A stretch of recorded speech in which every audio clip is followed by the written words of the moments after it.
香港仔避風塘一帶係香港昔日最大嘅漁民社區，係香港歷史最悠久嘅漁港之一，見證咗香港從一個小漁村發展為國際大都會嘅全過程，至今仍然保留住獨特嘅漁村風貌同文化。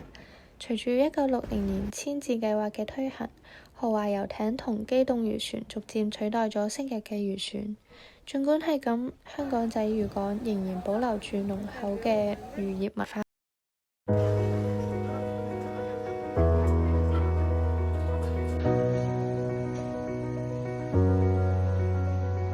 賣魚賣咗幾多年？我在媽媽的肚裏已經賣魚啦，真的。真的，我是漁民嚟噶嘛，都係漁民攞魚，跟住就直頭上埋岸賣魚咯。哦，係啊，咁我幾多年啦？賣咗幾多年啦？你覺得我有幾多歲就咪賣咗幾多年？睇落30幾咋？咁咪賣30幾年？我60多歲啦，賣咗有真係啊？係啊，60多歲，你當我賣咗50年啦。咁你覺得即係呢一行啦，係之前嘅環境好定係而家環境好？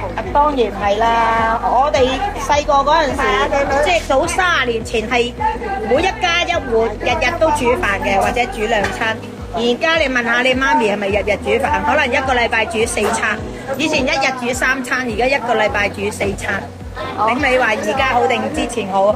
即係之前會比較有生意啲。係啊，因為而家啲人嘅生活模式改變咗啦，已經有好多啲外賣啊、速遞啊，又或者啲3餸飯啊，而家唔同嘅啦。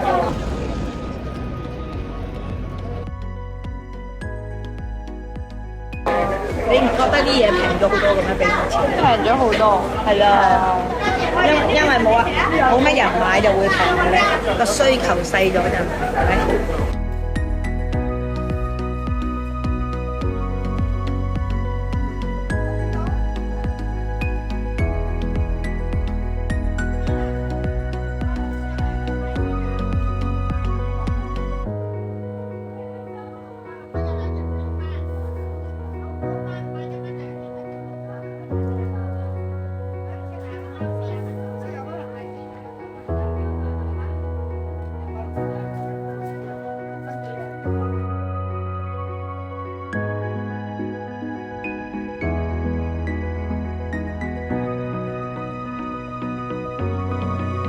作為香港漁港，不得不提及另一個數一數二嘅漁民社區——筲箕灣。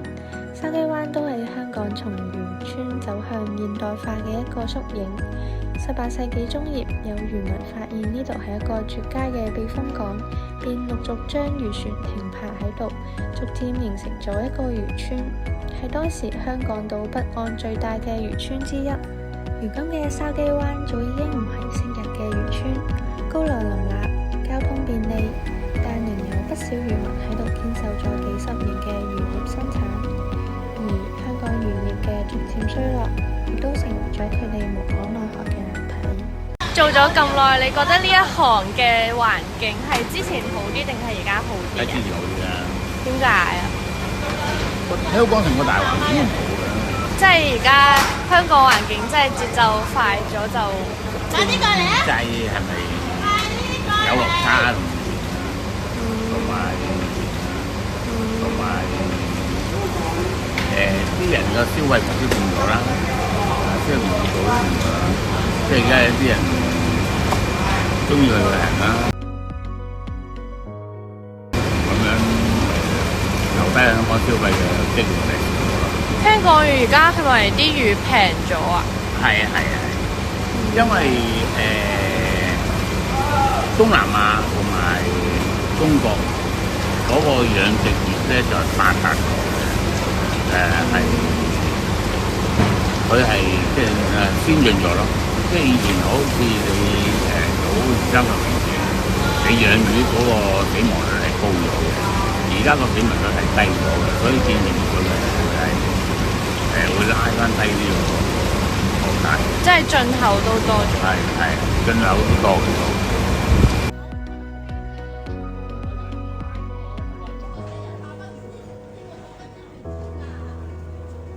如果而家有啲年輕人想加入呢個行業，你會唔會歡迎啊？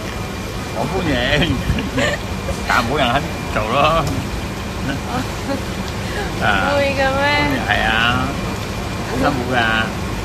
朝頭早3點鐘到而家都仲未休息啊。度平時會即係幾時開工，幾時收工？我開4點。4點。係啊。咁早。直接到去。因為點解要講4點咧？因為啲街市佢嚟攞咗份貨，佢翻去街市佢開檔咯。佢譬如佢開7點8點，佢要5點鐘嚟攞5、6點佢上齊份貨㗎啦。咁樣就佢要翻去街市，佢又要開檔㗎嘛。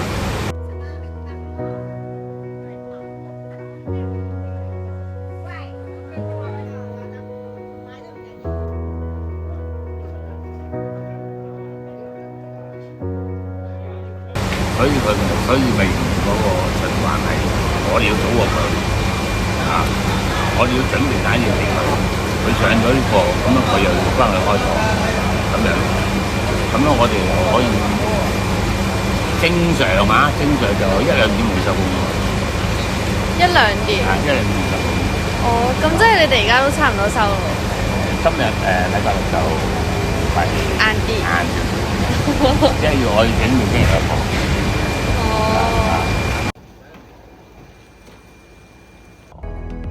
在最后，我们慢慢明白，渔业不仅仅是一份工作，它是独属的文化，是属于香港的记忆。我们倾听了这个社群的声音，看到它的美好和挑战。在现在的都市，传统与现代可以共存，通过旅游、教育、故事的讲述，找到新的可能。